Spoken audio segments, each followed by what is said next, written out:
Doctor ortho Ayurvedic oil and capsule. अब दर्द भी घुटने टेकेगा। सुप्रीम कोर्ट ने उत्तराखंड हाईकोर्ट को नैनीताल से हल्द्वानी ले जाने का दिया आदेश। हाईकोर्ट के आदेश को रद्द किया। बेंच ने कहा कि यह मामला प्रशासनिक है, न्यायिक नहीं, इसलिए सरकार और हाईकोर्ट को बैठकर इसे सुलझाना चाहिए।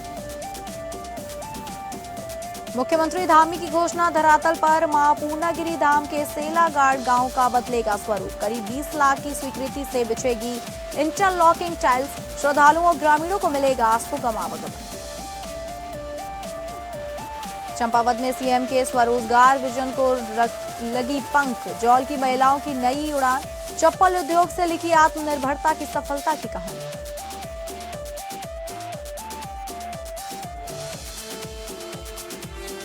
नमस्कार, आप सभी का बहुत स्वागत है उत्तराखंड बुलेटिन में और मैं हूं आपके साथ अंकिता सिंह। शुरुआत करेंगे बुलेटिन की, जहां चंपावत में मुख्यमंत्री पुष्कर सिंह धामी के स्वास्थ्य सेवाओं को आधुनिक और सुदृढ़ बनाने के संकल्प को नई गति देते हुए जिला अस्पताल चंपावत में बुधवार को ब्लड कंपोनेंट सेपरेशन यूनिट की लाइसेंस प्रक्रिया के तहत भारत सरकार की विशेषज्ञ टीम ने विस्तृत निरीक्षण किया।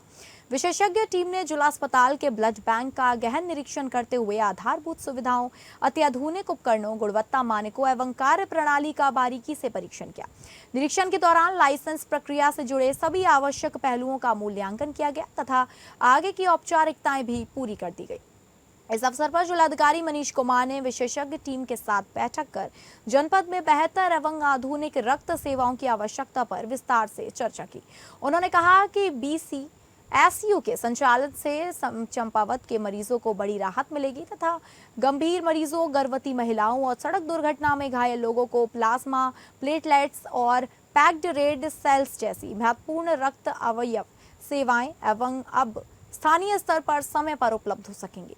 मुख्य चिकित्सा अधिकारी डॉक्टर देवेश चौहान ने बताया कि विशेषज्ञ टीम के निरीक्षण के बाद लाइसेंस प्रक्रिया की आवश्यक अग्रिम कार्यवाही की जा रही है। लाइसेंस प्राप्त होने के उपरांत जिला अस्पताल की रक्त सेवाएं और अधिक प्रभावी, गुणवत्तापूर्ण एवं आधुनिक बनेगी, जिससे जनपद वासियों को बेहतर स्वास्थ्य सुविधाओं का सीधा लाभ मिलेगा।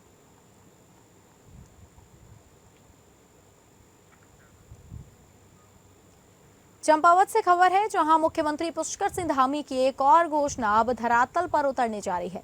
विश्व प्रसिद्ध मां पूर्णागिरि धाम के निकट स्थित सेलागाड़ गांव में अब आधुनिक इंटरलॉकिंग टाइल्स बिछाई जाएगी। राज्य सरकार ने इस महत्वपूर्ण कार्य के लिए 19.68 लाख की वित्तीय और प्रशासनिक स्वीकृति जारी कर दी है। इससे स्थानीय ग्रामीणों के साथ साथ हर साल लाखों श्रद्धालुओं को बेहतर और सुरक्षित आवागमन की सुविधा मिलेगी। मुख्यमंत्री धामी के नेतृत्व में प्रदेश सरकार धार्मिक और ग्रामीण क्षेत्रों में आधारभूत सुविधाओं को सुदृढ़ करने की दिशा में लगातार काम कर रही है। इसी क्रम में मुख्यमंत्री की घोषणा को अमली जामा पहनाते हुए शासन ने जनपद चंपावत के विधानसभा क्षेत्र अंतर्गत मां पूर्णागिरि धाम के समीप स्थित सेलागाड़ गांव में इंटरलॉकिंग टाइल्स बिछाने के काम को मंजूरी प्रदान कर दी है। वित्तीय वर्ष 2026 से 27 के लिए इस परियोजना के लिए 19,68,000 की वित्तीय एवं प्रशासनिक स्वीकृति जारी कर दी गई है। इस कार्य को पूरा होने के बाद गांव की सड़कें अधिक मजबूत, सुरक्षित और सुविधाजनक बनेगी, जिससे स्थानीय निवासियों और पूर्णागिरि धाम आने वाले श्रद्धालुओं को आवागमन में बड़ी राहत मिलेगी।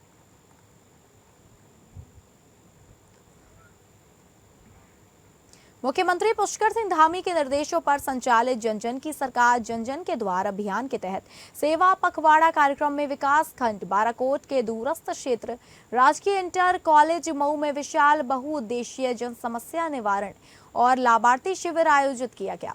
शिविर की अध्यक्षता जिलाधिकारी श्री मनीष कुमार ने की, जहां प्रशासन स्वयं गांव पहुंचकर लोगों की समस्याएं सुनता नजर आया। शिविर में 74 शिकायतें और आवेदन प्राप्त हुए, जिनमें आयुष्मान कार्ड, आधार कार्ड, पेंशन, श्रम कार्ड, पेयजल, सड़क, बिजली, सोलर लाइट, गौशाला, घेरबाड़ और मंदिर सौंदर्यीकरण सहित कई महत्वपूर्ण जन समस्याएं शामिल रहीं। जिलाधिकारी ने अधिकांश मामलों का मौके पर ही निस्तारण कर संबंधित विभागों को शेष प्रकरणों के त्वरित समाधान के निर्देश दिए।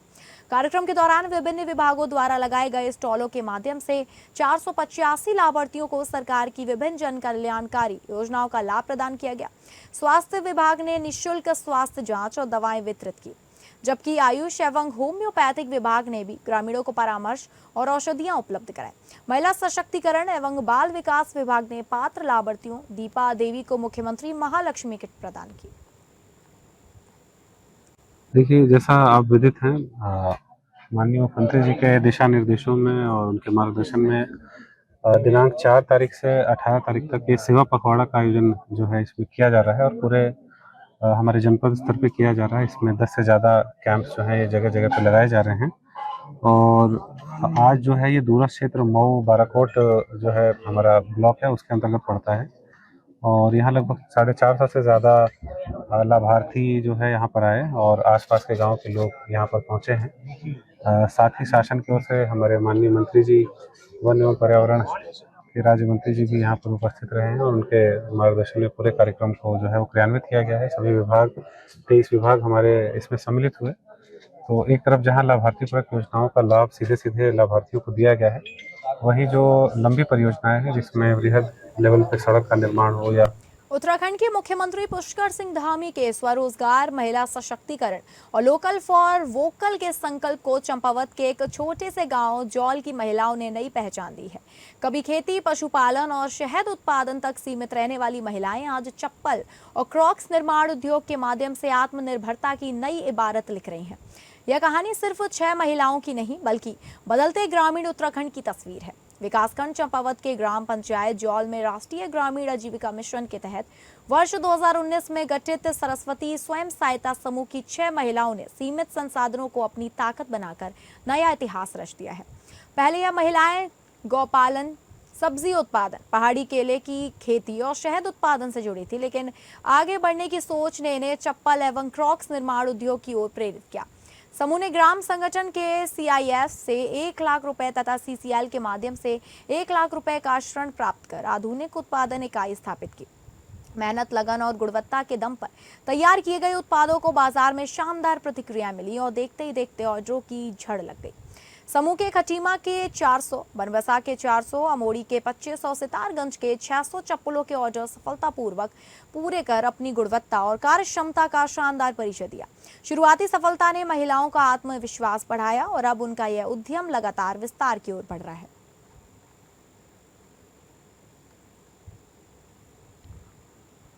उत्तराखंड हाईकोर्ट को नैनीताल से हल्द्वानी के गौलापार क्षेत्र में स्थानांतरित करने का रास्ता पूरी तरह साफ हो गया है।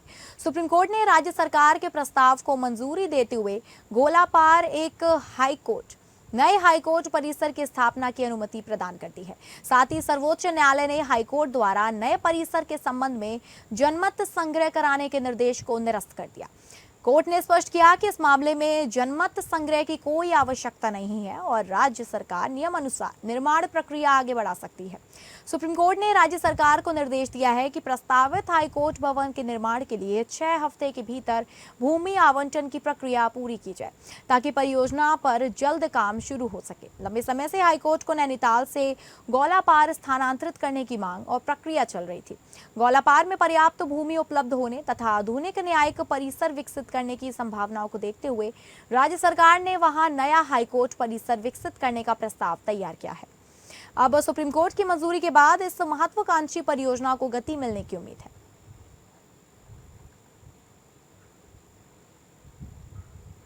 वरिष्ठ पुलिस अधीक्षक अजय गणपति के निर्देशन में ऊधम सिंह नगर पुलिस ने सुप्रीम कोर्ट के ध्वनि प्रदूषण संबंधी दिशा निर्देशों के अनुपालन को लेकर जनपद भर में विशेष अभियान चलाया।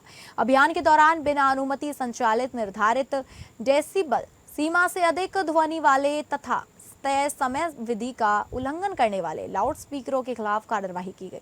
पुलिस के जसपुर, काशीपुर, ITI, केलाखेड़ा, किच्छा, नान, कमटा और खटीमा थाना क्षेत्रों में निरीक्षण कर कई धार्मिक स्थलों से नियमों के विपरीत संचालित लाउड स्पीकर हटवाए। खटीमा में सर्वाधिक कार्रवाई करते हुए 4 मस्जिदों से 7 लाउड स्पीकर हटाए गए, जबकि किच्छा और खटीमा में 81 पुलिस एक्ट के तहत चालान भी किए गए। पुलिस ने अस्पतालों, शैक्षणिक संस्थानों और अन्य साइलेंस जोन में ध्वनि मानकों का कड़ाई से पालन कराया। SSP अजय गणपति ने कहा कि कानून व्यवस्था, सार्वजनिक शांति और सामाजिक सौहार्द बनाए रखने के लिए नियमों का सख्ती से पालन कराया जाएगा तथा भविष्य में उल्लंघन करने वालों के विरुद्ध वैधानिक कार्रवाई जारी रहेगी। न्यायालय के आदेश निर्देशों के क्रम में जो ध्वनि प्रदूषण के नियमों का उल्लंघन करने वाले लाउडस्पीकर्स थे तथा निर्धारित समयावधि का उल्लंघन करने वाले लाउडस्पीकर्स थे, उनके खिलाफ आज जनपद भर में एक विशेष अभियान चलाया गया है, जिसमें 14 लाउडस्पीकर्स को सीज किया गया है और 6 लाउडस्पीकर के संचालन करने वालों के खिलाफ 81 पुलिस एक्ट के तहत कार्रवाई की गई है। इसके अतिरिक्त आगे भी ये अभियान जारी रहेगा। जो भी ध्वनि प्रदूषण के नॉर्म्स उल्लंघन करेंगे, उनके खिलाफ सख्ती से कार्रवाई की जाएगी। शिक्षा संस्थान तथा अस्पताल और साइलेंस जोन के नज़दीक जो भी लाउड स्पीकर्स का यूज़ किया जाएगा, उनके खिलाफ भी सख्ती से कार्रवाई। ऊधम सिंह नगर पुलिस ने गुम हुए मोबाइल फोन बरामद कर 102 लोगों के चेहरों पर मुस्कान लौटा दी है। वरिष्ठ पुलिस अधीक्षक अजय गणपति के निर्देशन में एसओजी रुद्रपुर द्वारा चलाए गए विशेष अभियान के तहत तकनीकी विश्लेषण और सर्विलांस टीम की मदद से लाखों रुपए मूल्य के 102 एंड्रॉइड और आईफोन देश के विभिन्न राज्यों एवं स्थानीय क्षेत्रों से बरामद किए गए। पुलिस कार्यालय रुद्रपुर में आयोजित कार्यक्रम के दौरान एसएसपी अजय गणपति ने सभी मोबाइल उनके वास्तविक स्वामियों को सौंपे। लंबे समय बाद अपना खोया मोबाइल फोन वापस पाकर कई लोगों की आंखें खुशी से नम हो गई।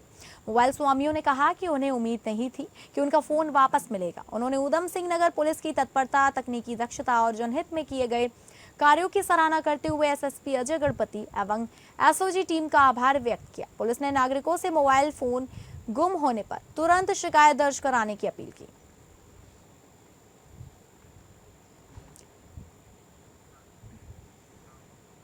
रुड़की कोतवाली क्षेत्र के बोट क्लब के पास स्थित ऊर्जा निगम के दफ्तर में आज कांग्रेसियों ने ऐसा जबरदस्त बवाल काटा कि वहां मौजूद अधिकारियों के हाथ पैर फूल गए।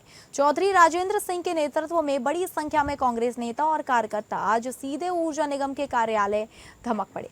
कांग्रेसियों का आरोप था कि विभाग के अधिकारी अनिल मिश्रा बेहद घमंडी हैं और वो आम जनता का फोन तक नहीं उठाते। इसी गुस्से में कांग्रेसी आज हाथ में काला तेल लेकर अधिकारी का मुंह काला करने के इरादे से पहुंचे थे। कांग्रेस कार्यकर्ताओं ने जमकर नारेबाजी और बवाल शुरू कर दिया। जिलाध्यक्ष चौधरी राजेंद्र सिंह ने ऊर्जा निगम पर भ्रष्टाचार के गंभीर आरोप लगाए। उन्होंने साफ कहा कि बिजली विभाग और सुप्रीम कोर्ट की गाइडलाइंस का सरेआम उल्लंघन कर रहा है और लोगों के घरों में जबरन स्मार्ट मीटर थोपे जा रहे हैं, जिसे बर्दाश्त नहीं किया जाएगा। माहौल इतना गर्मा गया कि वहां तैनात भारी पुलिस बल भी मूक दर्शक बना रहा। जब हंगामा हद से ज्यादा बढ़ गया और बात हाथ से निकलती दिखी तो अधिकारी अनिल मिश्रा को बैकफुट पर आना पड़ा। उन्होंने सबके सामने आकर अपने व्यवहार के लिए माफी मांगी। हमारा जनहित के मुद्दों को लेकर हम यहाँ के सबसे बड़ी बात है कि रुड़की में बहुत बड़े पैमाने पे बिजली कटौती होती है। दूसरी बात है कि वोल्टेज प्रॉपर नहीं आ रही, कभी 100 है, कभी 250, कभी 300, कभी 240 है। लोगों के कूलर, लोगों के पंखे, लोगों के ट्यूबलाइटें फूक रही हैं, खराब हो रही है। बिजली के तारों में निरंतर आग लग रही है, जबकि ऐसा हमारे संज्ञान में पुख्ता रूप से है कि ये एक एक लाइन को साल भर में कम से कम 2 नहीं तो 3 बार बदलने का फर्जी बिल लगा रहे हैं। जहां चंपावत में मुख्यमंत्री पुष्कर सिंह धामी के निर्देशों पर चल रहे जन जन की सरकार जन जन के द्वार अभियान के तहत विकासखंड पार्टी के बटुलाबास कमलेख में विशाल बहुउद्देशीय जन समस्या निवारण शिविर का आयोजन किया गया। शिविर में ग्रामीणों की समस्याएं सुनी गई, मौके पर समाधान के निर्देश दिए गए और सैकड़ों लोगों को सरकारी योजनाओं का लाभ मिला। सेवा पखवाड़ा अभियान के तहत आयोजित इस शिविर की अध्यक्षता मुख्य विकास अधिकारी डॉक्टर गणेश सिंह खाती ने की। इस दौरान दर्जा राज्य मंत्री मुकेश मेहराना, पूर्व विधायक पूरन फड़त्याल, दर्जा राज्य मंत्री श्याम नारायण पांडे, भाजपा प्रदेश मंत्री निर्मल सिंह महारा सहित कई जनप्रतिनिधि मौजूद रहे। शिविर में स्वास्थ्य, पेयजल, बिजली, सड़क, पुल और मंदिर सौंदर्यीकरण समेत विभिन्न विभागों से जुड़े 88 आवेदन और शिकायतें प्राप्त हुई। मुख्य विकास अधिकारी ने अधिकांश मामलों में मौके पर ही संबंधित अधिकारियों को कार्यवाही के निर्देश देते हुए समयबद्ध समाधान सुनिश्चित करने को कहा। स्वास्थ्य विभाग के निःशुल्क स्वास्थ्य शिविर में बड़ी संख्या में ग्रामीणों की जांच की गई और आवश्यक दवाइयों का वितरण किया गया। वहीं महिला एवं बाल विकास विभाग ने ममता देवपा, ज्योति दिगराज और शिवानी कुंवर को मुख्यमंत्री महालक्ष्मी किट प्रदान की। विभिन्न विभागों द्वारा लगाए गए स्टॉलों के माध्यम से 499 लाभार्थियों को सरकारी योजनाओं का लाभ दिया गया। ग्रामीण विकास, समाज कल्याण, स्वास्थ्य, उद्यान, मत्स्य, आयुष और महिला सशक्तिकरण विभाग ने मौके पर ही प्रमाण पत्र, राजस्व सेवाएं और अन्य जन कल्याणकारी सुविधाएं उपलब्ध कराई। ग्रामीणों ने ओपन जिम, पेयजल व्यवस्था, सुरक्षा दीवार, नालियां, इंटरलॉकिंग, पुस्तकालय, चैन लिंक, फेसिंग और पॉली हाउस जैसी स्थानीय विकास संबंधी मांगे भी रखी। मुख्य विकास प्राधिकारी ने सभी प्रस्तावों पर संबंधित विभागों को प्राथमिकता के आधार पर कार्यवाही करने के निर्देश दिए।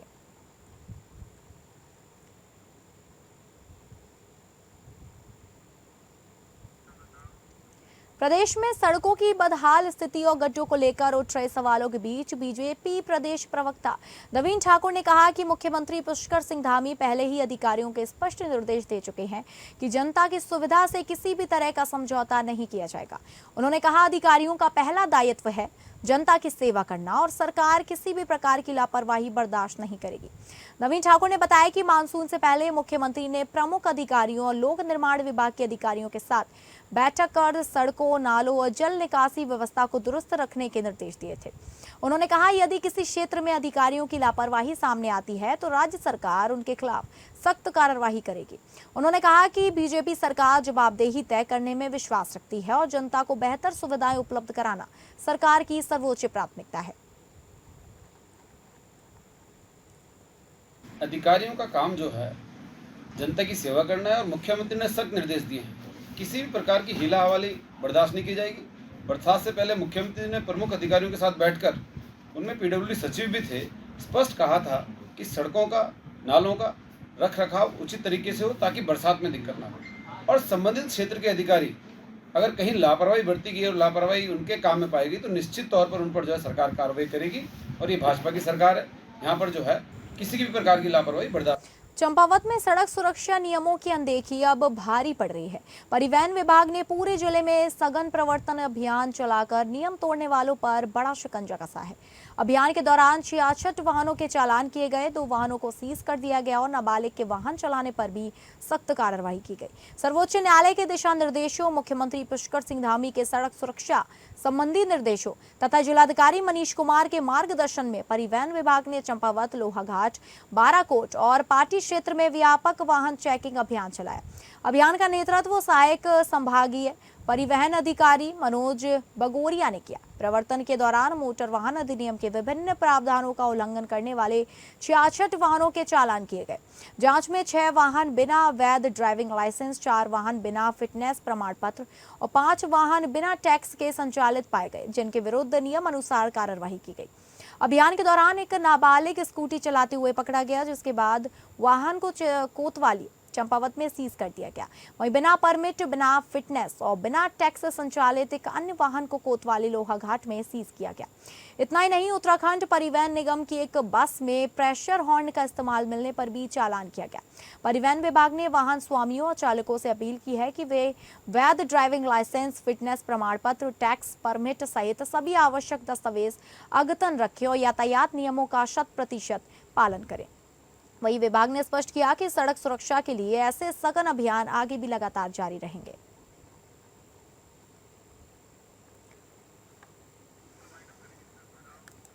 तो फिलहाल उत्तराखंड बुलेटिन में बस इतना ही। नमस्कार।